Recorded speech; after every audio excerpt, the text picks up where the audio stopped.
Good morning students. आज हम लोग संस्कृत में पाठ चतुर्थ संख्या सीखेंगे। ठीक है ना। हम इंग्लिश में सीख गए, गुजराती में सीख गए, हिंदी में हमें आता है ना। छोटी कक्षा में थे तो हिंदी में हमने सीखा था 1 2 3 4 5 6 7 8 9 10। फिर गुजराती में तो गुजराती में भी वही आता है 1 2 3 4 5 6 7 8 9 10। फिर हम लोग किस में सीखे तो कि इंग्लिश में सीखे 1 2 3 4 5 6 7 8 9 10। आज हम किस में सीखेंगे? संस्कृत में। तो मित्रों देखते हैं हम लोग आज संस्कृत में संख्या 1। देखो चलो, 1 को क्या कहा जाता है? एकम। ठीक है। 2 को क्या कहा जाता है? द्वे। 3 को संस्कृत में क्या कहा जाता है?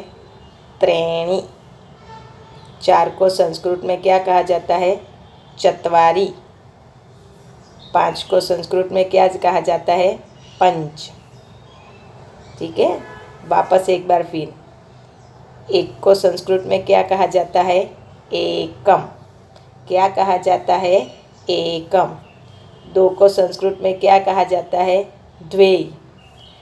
3 को संस्कृत में क्या कहा जाता है? त्रीणि। 4 को संस्कृत में क्या कहा जाता है? चत्वारि। 5 को संस्कृत में क्या कहा जाता है? पंच। ठीक है। इतने याद रहे। अब हम आगे के देखते हैं।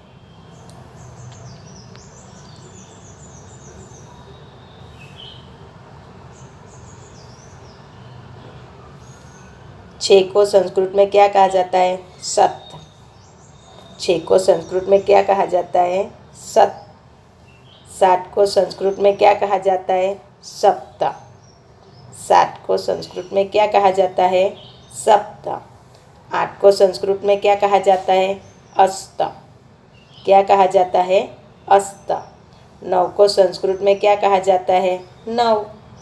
खाली इंग्लिश में ही वहाँ पे अलग हुआ 9, है ना। बाकी तो गुजराती में भी 9, हिंदी में भी 9 और संस्कृत में भी 9, जबकि इंग्लिश में क्या होता है? 9 होता है।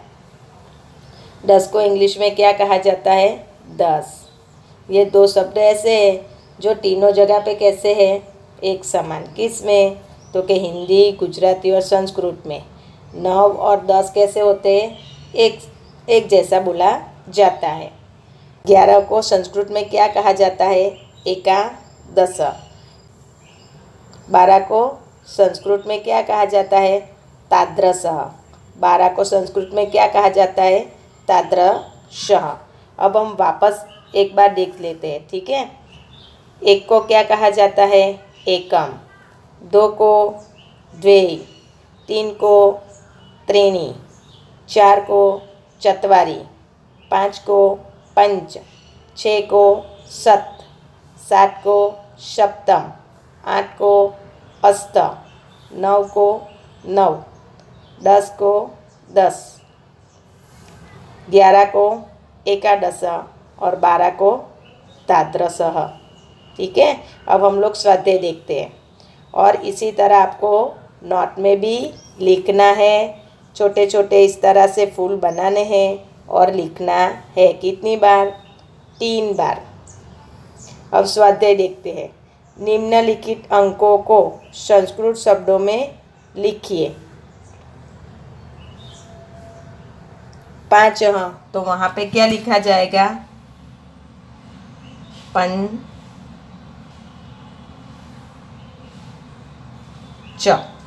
ठीक है। मैं इतना अच्छे से नहीं लिख पाऊंगी। एकम मतलब एकम। फिर सप्तम, सप्त। फिर एकादश।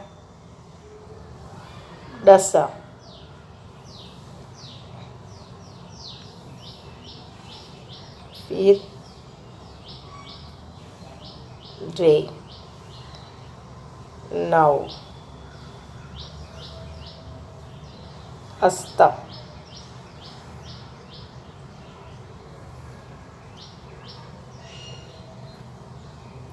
चत्वारि,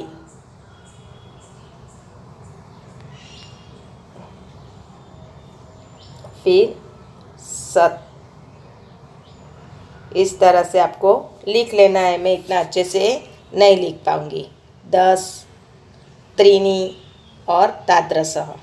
अब आगे निम्नलिखित जोड़ मिलाइए, ठीक है ना।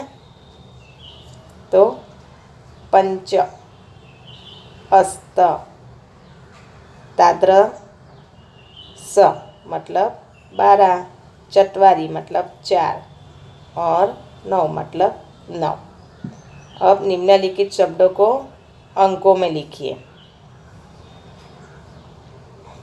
एकादशः हम लोग जैसे हिंदी में लिखते हैं वही अंक लिखने हैं, या तो इंग्लिश में भी लिख सकते हो आप, ठीक है। लेकिन हम हिंदी पढ़ते हैं तो किस में लिखेंगे? हिंदी में लिखेंगे। फिर 9, फिर 6, ठीक है ना। फिर 8,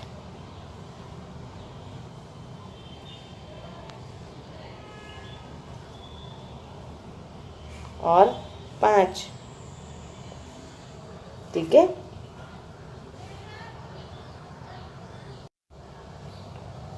पीछे क्या दिया है बेटा? मछली बनी है, देखो, है ना, लेकिन अधूरी है, तो हमें उसे क्या करनी है? पूरी करनी है। 1, 2, 3, 4, है ना। ये तो सबको आता ही है, हम छोटी कक्षा में करते ही थे, ठीक है ना।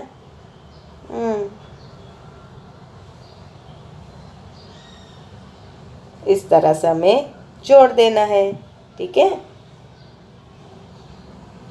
फिर कोष्ठक में दी गई संख्या को शब्द चौकोर में से खोजकर चारों ओर रेखा बनाइए। नीचे आपको सारे शब्द दिए हुए हैं और एक एग्जाम्पल भी दिया है, ठीक है। तो उस तरह हमें क्या करना है? कर देना है। चत्वारि, ठीक है। फिर तादृशः कहाँ है? ढूंढ के करना है आप लोगों को,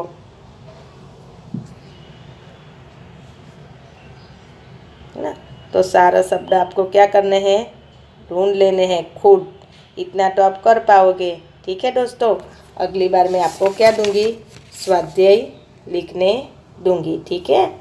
ओके।